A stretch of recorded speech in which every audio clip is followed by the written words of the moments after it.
Bismillahirrahmanirrahim. Assalamualaikum warahmatullahi wabarakatuh. Alhamdulillah. Nahmaduhu subhanahu wa ta'ala hamdan yuwafi ni'amahu wa yukafi'u mazidah. Ya Rabbana lakal hamdu kama yanbaghi li jalali wajhika wa 'azimi sultanika. Subhanaka la nuhsi thana'an 'alaika anta kama athnayta 'ala nafsik. Walakal hamdu walakal syukru 'ala dhalik. Allahumma salli wa sallim 'ala habibina sayyidina Muhammad wa 'ala alihi wa ashabihi wa tabi'ina lahum bi ihsanin ila yaumiddin. Allahumma ya Rabbana nas'aluka fahma ulama'ika al-amilin wa ilhama awliyaika as-salihin. A'inna ala dzikri wa syukri wa husni ibadatik. Warzuqna ya Rabbana tawbata qabla al-maut wa syahadata 'inda al-maut wal jannata ba'da al-maut. Amma ba'du. Yang sangat kami cintai, kami muliakan semua para perindu ridha Allah, pecinta baginda Nabi. Masya Allah, terima kasih telah membawa anak-anak kecil. Saya yang lihat senyum, lihat anak kecil, anak kecil gini-gini saya namanya ya. Masya Allah, terima kasih. Mendidik anak dari usia dini, rohaniyatnya yang dengar, akalnya belum faham, akan tapi hatinya mendengar. Bawa mereka dari usia dini, karena dini ada rahmat Allah turunkan kepada siapa? Kepada yang datang. Mungkin ada orang datang ke majelis ini dalam keadaan tuli dan buta, tapi dia bisa mendapatkan kebaikan majelis. Bayi orok pun boleh dibawa ke sini. Jangan ditinggal di rumah sama televisi. Saya tidak terganggu dengan anak kecil gini. Dan kalau gini-gini kan masak taryami nggak enak. Masya Allah. Terima kasih. Bismillah. Kita lanjutkan hikmah dari Imam Ibn Athaillah As-Sakandari, karena waktunya malam ini agak sedikit pendek. Kita langsung kepada hikmah. Muqaddimah fikihnya kita tunda. Hikmah yang ke-207 207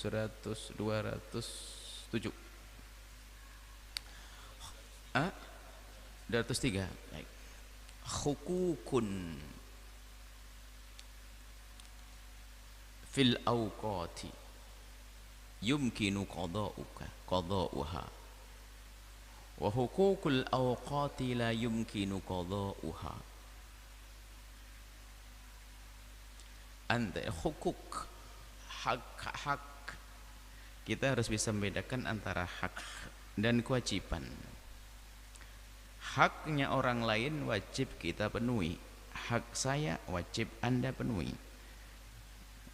Jadi hak dihadapkan dengan kewajiban.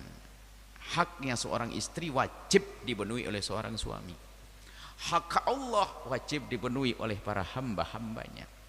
Hukukun, hak-hak Allah.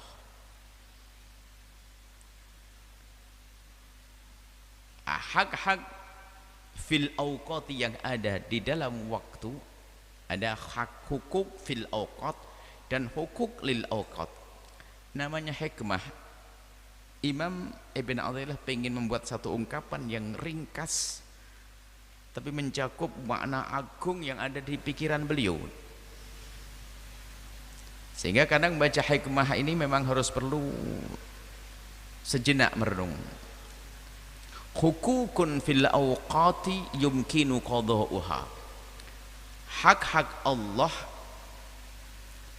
yang fil awqat, hak Allah yang ada pada waktu yang sudah ditentukan, itu kalau kita tidak bisa melaksanakan saat itu masih ada di qadha.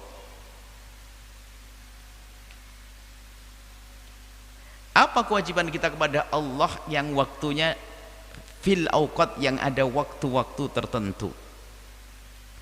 Contoh sholat zuhur, waktunya ya waktu zuhur, cuman karena kita lelap tidur atau lupa, kan tidak dosa karena lupa, kelewat, maka bisa diqadha di waktu yang lain, karena waktunya ini adalah hak Allah fil awqati, pada waktu yang telah ditentukan.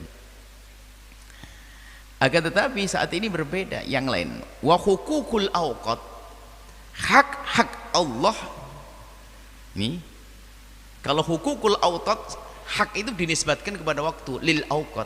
Artinya apa? Dan setiap waktu ada hak-hak Allah yang harus kita penuhi, yang tidak bisa dikodok. Imam Ibn Athaillah As-Sakandari ingin membawa kita kepada pengabdian kepada Allah, bukan hanya berkala tempo-tempo siang, duhur, asar, maghrib, tidak. Akan tetapi bagaimana seorang hamba itu dalam setiap gerak-gerik hembusan nafasnya itu dengan Allah, makom muraqabah, makom tertinggi. Memasuki renungan bahasanya hak Allah yang harus kita penuhi itu bukan duhur, asar, maghrib saja yang tertentu waktunya, akan tapi hendaknya kita sadari setiap saat. Dan untuk yang jenis ini nggak bisa dikodok. Kenapa? Bagaimana kita bisa mengkodok? Karena waktu berikutnya ada lagi kewajiban kita yang baru lagi. Kapan kita akan bisa mengkodok? Imam Ibn Athaillah As-Sakandari ingin membawa kita kepada kesadaran. Bagaimana kita tuh selalu sadar begitu besarnya hak Allah kepada kita. Tentunya hak yang harus kita berikan kepada Allah itu didahului kebaikan dari Allah. Apakah Allah memberikan rizki, karunia, memberikan kesehatan, macam-macam. Kita lanjutkan dulu kita hikmahnya, baru kita celentrehkan nanti. Ma min waqtin yaridu, sebab tidak ada waktu yang datang kepada seorang hamba, maksudnya yang dilewati seorang hamba, ila walillahi alaihi fihi haqqun, kecuali ada hak Allah yang harus ia penuhi. Kayak apa sih, nanti kita jelaskan. Yang penting Ibnu Athaillah ngomong begitu. Jadi tidak ada detik berlalu, menit berlalu, kecuali ada kewajiban kita kepada Allah. Yang dibalik itu semua sesungguhnya adalah pengangkatan derajat, kemuliaan yang tinggi di hadapan Allah. Illa walillahi alaihi fi haqqun jadidun, tidak ada waktu yang datang kecuali di situ ada hak Allah yang baru lagi, kewajiban baru. Ada menit berikutnya ada kewajiban baru lagi, kewajiban baru lagi, kewajiban baru lagi. Gambarannya begini, kalau di menit ini ada kewajiban baru, mana mungkin kewajiban yang kemarin bisa kita qadha kalau tidak kita penuhi kewajiban Allah kepada Allah di menit sebelumnya. Beliau ingin menjadikan kita itu menjadi orang yang tidak pernah melewati waktu kecuali dengan Allah. Biarpun kita dengan aktivitas dengan bangsa manusia, tapi menjadikan bagaimana gerak-gerik kita selalu dengan Allah, agar menit-menit berlalu ini adalah telah terbayar, maksudnya telah kita tunaikan kewajiban kita, sehingga nggak perlu dikodok, karena mengkodok nggak akan bisa. Dan setiap menit berikutnya ada hakun jadid, kewajiban hak Allah yang baru lagi, yang harus kita bayar, kita penuhi. Wa amrun akid, ada perintah baru lagi, yang kewajiban baru lagi, maksudnya ada kewajiban baru lagi. Jika kewajiban di menit ini tidak kita laksanakan, lalu kita laksanakan di menit berikutnya, nggak mungkin bisa. Karena apa? Di menit berikutnya ada kewajiban baru lagi. Mana mungkin kita bisa melaksanakan kewajiban yang lama, yang baru sudah ada lagi.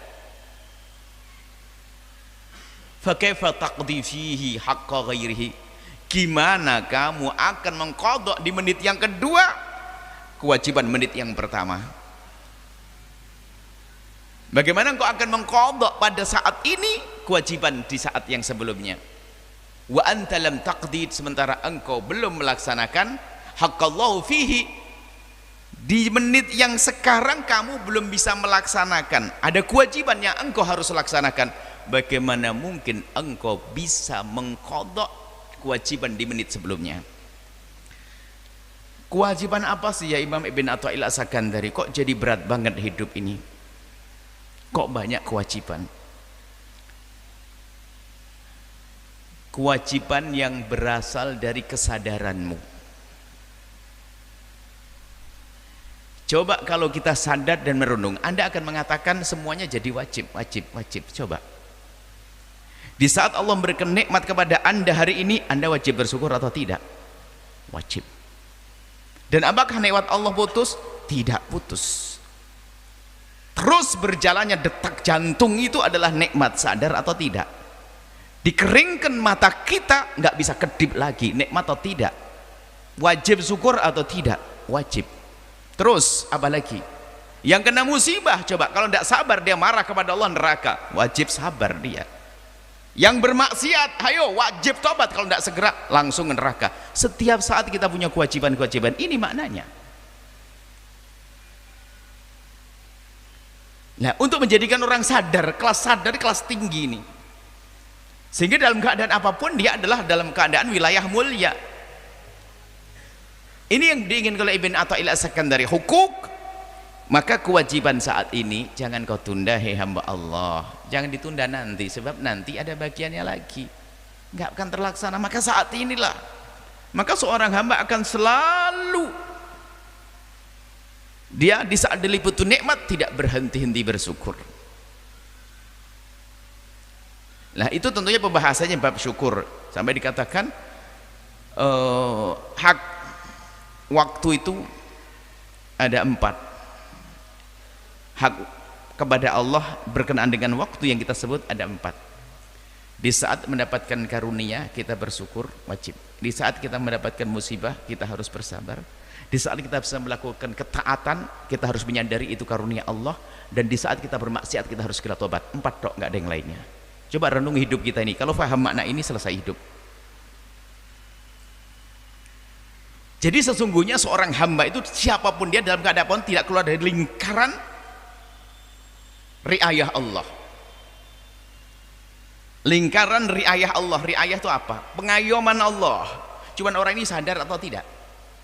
Biarpun ahli maksiat sebetulnya masih dalam lingkaran pengayoman Allah kalau dia faham. Kalau maksiat saya ngapain sih? Tobat cepat. Bukankah setelah tobat dan serius tobat Allah menjadi mencintai dari yang semula murka? Innallaha yuhibbut tawwabin. Allah senang dengan orang yang bertobat. Permasalahan kita adalah lalai, dan kelalaian itu karena kita tidak biasa merenungi, mengingat kena karunia Allah. Maka ayo kita semuanya menghadirkan renungan-renungan setiap langkah-langkah kita, sampai dikatakan merenung sesaat itu lebih bagus daripada ibadah 1 tahun, kata Qadiyat. Bagaimana merenung sesaat? Merenungi hidup kita ini. Di saat kita berada di dairatul nikmati, kita di wilayah nikmat sebelum dicabut. Kalau kita tidak syukur, murka Allah. Wal in kafartum min adzabi lasyadid. Kalau kita tidak bisa mensyukuri nikmat Allah, maka Allah akan ganti dengan murka, dengan neraka. Padahal karunia, jangan sampai karunia membawa petaka. Begitu juga di saat seorang hamba diuji. Nah ini, kadang seorang hamba diuji dengan kekurangan, mau marah kepada Allah, sempit iman. Sebab kekurangan bagi seorang hamba sesungguhnya itu adalah kelebihan yang tanpa ia sadari untuk mendekat kepada Allah dengan cepat. Ana indal munkasirati qulubuhum. Allah bersama orang-orang yang hatinya tercabik-cabik karena kefakiran, karena sakit, karena musibah yang bertubi-tubi datang kepadanya. Dan di saat seorang hamba mengadu kepada Allah, Allah mencintainya, diangkat derajatnya. Nah sebetulnya kan seperti itu kalau makna orang menyadari. Biarpun kita, kalau orang menyadari makna musibah, biarpun kita nggak boleh minta musibah. Kalau minta yang baik-baik aja deh, ya Allah aku pengen masuk surga tapi dengan nikmat, gitu saja. Karena ada 2 kelompok, hamba bersyukur, hamba sabar. Pilih mana? Jangan sok menjadi hamba sabar. Ya kalau diuji minta Allah, ya minta pada Allah semoga Allah memberikan kesabaran. Tapi dalam keadaan normal, ya Allah jadikan kami hamba yang syukur. Wa qalilun, sedikit hamba yang grup syukur ternyata sedikit. Grup syukur sedikit. Yang banyak grup sabar. Kena musibah baru sadar, selamat dia pada akhirnya. Kena musibah, sakit jantung, baru-baru, stroke segala macam kan musibah, anaknya meninggal, ini apa? Baru nih. Tapi yang kelas syukur ini sedikit. Maka yuk kita menjadi golongan yang sedikit ini. Pandai mensyukuri apa yang Allah berikan kepada kita. Hitung nikmat Allah yang berikan kepada kita, biarpun kita tidak akan mampu menghitung. Sehingga dalam sanjungan yang sering dipanjatkan oleh Nabi Subhanaka Allah dalam muqaddimah saat nahmadu hamdan yuafina, Subhanaka la nuhsi subhanak, maha suci engkau ya Allah, la nuhsi, kami tidak akan mampu menghitung-hitung thanaan, sanjungan-sanjungan yang bisa aku sanjungkan alaika kepadamu ya Allah, kama athnaita ala nafsika, seperti engkau menyanjung dirimu sendiri ya Allah. Jadi sebanyak apapun sanjungan yang kita sanjungkan kepada Allah, puji syukur yang kita berikan kepada Allah tidak akan bisa mencakup semua nikmat yang Allah karuniakan. Teramat besar, teramat agung. Makanya kita mengakui di hadapan Allah, dan itu diajarkan Nabi.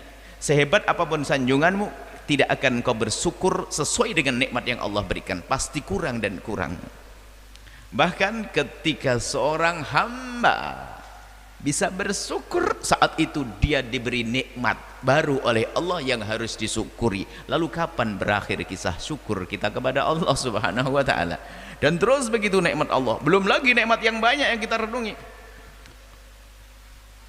Teramat banyak nikmat Allah yang Allah berikan kepada kita. Bahkan sepertinya seorang hamba dalam musibah bencana yang bertubi-tubi dan tiada akhirnya, sebetulnya dia juga dalam karunia Allah. Bahkan alangkah banyaknya nikmat. Ahli iman semuanya adalah dalam karunia Allah, sehingga kelihatannya dia adalah musibah, akan tapi bisa saja itu karunia. Kadang di dunia kita bisa menemukan makna itu. Sebuah kisah, betul atau tidak betul, kisah ada orang mau naik pesawat, terlambat. Dia mau naik perahu atau apa itu, naik kapal, terlambat. Tiketnya hanguslah tiket, sedih dia. Saat ini tidak lama kemudian dan berita kapalnya tenggelam. Syukur atau tidak? Syukurlah. Kenapa jadi bersyukur? Ini baru kisah di dunia. Bagaimana nanti di akhirat? Kesabaran seorang hamba akan diganti oleh Allah dengan pahala yang nggak pakai hitungan lagi. Kamu minta berapa, hai hambaku? Nah ini juga sebetulnya kalau kita renungi menjadi sebuah karunia. Cuman cara tadi menghadapi musibah itu, kewajiban kita kepada Allah adalah dengan bersabar. Maka seorang hamba yang tidak masuk wilayah sabar, disabat mendapatkan karunia, lolos dia menjadi orang yang marah dengan Allah, murka kepada Allah, tidak menerima apa yang Allah berlakukan kepadanya, sengsara dia. Kemudian dalam ibadah, tadi kita sempat ya, ibadah di saat seorang hamba tidak akan bisa melakukan sujud sekali kecuali Allah kehendaki. Anda tidak akan bisa berderma 1.000 rupiah kecuali Allah pilih Anda. Artinya kita harus menyadari di saat kita bisa beribadah itu sesungguhnya karena Allah memilih kita. Seperti saat ini kita berkumpul di sini, atau Anda menyaksikan acara ini, Anda yang mendengar suara ini, maka itu karena Allah pilih. Kalau Allah tidak memilih Anda, Allah sudah perdengarkan kepada Anda yang menjadikan sesuatu yang menjadikan sebab Anda sengsara. Allah akan tontonkan, Allah perlihatkan kepada Anda sesuatu yang menjadikan Allah sengsara. Kalau Allah tidak menghendaki kebaikan kepada Anda, Allah akan mengumpulkan Anda di tempat maksiat sana. Lalu apa yang harus kita lakukan? Bersyukur. Lah nyadari ini nikmat ini loh yang jarang kita hadirkan. Jadi kalau ada nikmat Allah, sadari itu nikmat. Dari siapa? Dari Allah, bukan dari kekuatan kita. Sebab ketidaksadaran seorang hamba bahwa ibadah yang bisa lakukan itu adalah karunia dari Allah, itu juga menjadikan seorang hamba nggak selamat. Ujub, dia merasa bahwasanya dia bisa melakukan itu karena dirinya. Siapa dulu saya kok? Ujub itu adalah membesarkan amal di matanya. Beda dengan riya. Kalau riya membesarkan amal di mata manusia, kalau ujub membesarkan amal di matanya sendiri. Wah, ikhlas adalah agar amal dipandang oleh Allah. Membesarkan amal di matanya ujub. Makanya orang beribadah itu bisa saja memunculkan sifat kotor, sifat jelek, ibadah padahal taat yang dilakukan, karena dia tidak menjalankan hak kepada Allah. Di saat diberi oleh Allah kemudian untuk taat, maka dia sengsara. Contohnya siapa? Iblis. Iblis ini tidak pernah menyadari kalau itu karunia agung dari Allah. Dia bisa bersujud, sampai digambarkan begitu hebatnya pengabdian iblis, ibadahnya iblis itu. Tidak ada hamparan yang Allah ciptakan kecuali dia sudah pernah sujud di tempat tersebut, karena ribuan tahun sebelum Nabi Adam diciptakan. Dan begitu hebatnya iblis dalam beramal baik sampai Allah angkat bersama rombongan para malaikat. Kurang apa dia? Bukan malaikat tapi digolongkan bersama malaikat, tentu karena keistimewaannya, iya, karena dia ahli ibadah yang luar biasa. Cuma dia tidak menyadari kalau itu karunia dari Allah. Sehingga muncul kesombongan dalam dirinya di saat disuruh dia sujud penghormatan kepada kakek kita Nabi Adam, dia enggan, aba wastakbaro, nggak mau. Muncul ujub. Saya sujud sama Adam, ini gimana rumusnya? Dia baru diciptakan, baru ditiupkan roh, belum punya prestasi ibadah. Lah saya sudah ribuan tahun, saya sudah jadi kiai lama, suruh hormat sama apa tuh? Sama Jawanya aja. Saya sudah hadir majelis sudah puluhan tahun. Nah itu masalah kelas-kelas iblis itu. Saya ahli tahajud, saya sudah puasa Senin Kamis 25 tahun, nggak putus-putus. Mau dibanding, nah ini ujub iblis yang berkata ana khairun minhu, menganggap dirinya lebih bagus dari yang lainnya. Jadi saat melakukan ketaatan tidak langsung menyadari kalau itu karunia dari Allah, maka muncul sifat ujub. Ujub menghantarkan kepada kesombongan, iblis selamanya di neraka. Lihat semua kebaikan, maka ada istilah kecongkaan beragama, mudah memandang orang lain dengan merendahkan gara-gara kebaikan seseorang. Maka kebaikan yang ujub itu yaitu tadi, kalau mandang orang dengan pandangan merendahkan. Tapi kalau orang beri taatnya, ta'abbudnya, pengabdiannya kepada Allah serius, melihat hamba Allah yang salah, dia akan sedih, ingin menghantarkan dia agar kenal Allah, bukan merendahkan, bukan mencaci, bukan mengolok. Hati-hati. Yang beragama kok mudah merendahkan orang lain adalah kecongkaan dalam beragama. Dia adalah, biarpun bukan keturunan sesungguhnya, dia telah mengambil sanad ilmu dari iblis. Yang terakhir adalah maksiat. 4 maksiat, kan 4 yang itu maksiat. Hai hamba yang bermaksiat, dan kita semua bermaksiat, cuman model-modelnya saja yang berbeda-beda. Sesaat ada orang maksiat dengan matanya, ada lesannya, ada tangannya, ada ininya. Kita tempat dosa, kita tempat salah, tapi hak Allah harus kita penuhi saat ini. Bagaimana? Bertobat. Menunda tobat, kerugian. Keburu malaikat Israel datang, maka tidak ada tobat saat itu. Mati su'ul khatimah. Apa akibatnya? Sengsara di alam barzah, sengsara di padang mahsyar. Mumpung nyawa masih ada di kandung, adukan kepada Allah, jangan nunda esok hari, hai hamba Allah, itu hak waktu. Selesaikan, bertobat. Itu setiap saat bertobat. Kalau kita, jadi pokoknya ini kita itu nggak ada lepas dari Allah. Kayak tadi, kalau tidak maksiat kita taat, kalau tidak kita mendapatkan nikmat kita musibah, harus dengan Allah terus. Dengan Allah, dengan Allah. Dan semuanya menghasilkan satu prestasi dahsyat yang luar biasa. Akan naik pangkat semua, dari yang syukur, dari yang sabar, dari yang menyadari ketaatan dari Allah, sampai yang ahli maksiat. Ahli maksiat pun ternyata kalau dia sadar menjalankan haknya, beres kok. Allah kan Maha Pengampun. Yang repot sombong, sudah maksiat sombong, berhujjah lagi, mana mungkin dia bisa membersihkan diri, bisa tobat. Bahkan disebutkan innallaha yuhibbut tawwabin, Allah mencintai mereka yang bertobat. Nabi menyebutkan at-taibu minadz-dzambi kaman la dzambalah, orang yang bertobat dari dosa seperti orang yang tidak pernah dosa. Maka ayo hadirkan renungan yang dalam tentang 4 hal tersebut sesuai dengan hikmahnya Imam Ibn At-As-Sakandari. Setiap saat kita pasti, kalau kita mau nyadari kalau ini sambung kepada Allah, sadari antara nikmat, musibah, taat, maksiat, sudah kita tidak akan lepas dari itu dalam detik-detik hidup kita. Nafas-nafas kita nggak akan lepas dari ini. Tidur, saya tidak ngapa-ngapain, hilang akal saya, tidur, nikmat. Apalagi, ayo mau ngomong apa kita? Setelah bangun, alhamdulillah. Buang air sakit, alhamdulilladzi adhaba 'anil adza wa 'afan, dan seterusnya. Inilah makom tinggi, makom muraqabah, makom kedekatan kepada Allah, makom yang tidak akan bisa diganggu oleh syaitan, makom tidak akan bisa diganggu oleh bakundal-bakundal iblis. Hawa nafsu akan kalah dengan ini semuanya. Ini yang diinginkan oleh Ibn Athaillah As-Sakandari. Semoga kita bisa menjadi orang yang super sadar bukan sadar setengah-setengah, sangat sadar akan karunia yang Allah berikan. Dan ini perlu waktu untuk membiasakan kita merenung, dan semoga Allah menjadikan kita hamba yang mudah bersabar jika kita mendapatkan musibah. Biarpun sudah orang dipenuhi karunia, pasti dia akan mendapatkan musibah. Urusan kematian, kalau kita tidak meninggalkan anak kita, ya kita ditinggalkan anak kita, kan begitu. Kalau bukan kita ditinggal, kita meninggal, kan gitu pasti. Gak mungkin kita tidak ada musibah, karena di dunia namanya darul ibtila, tempatnya ujian.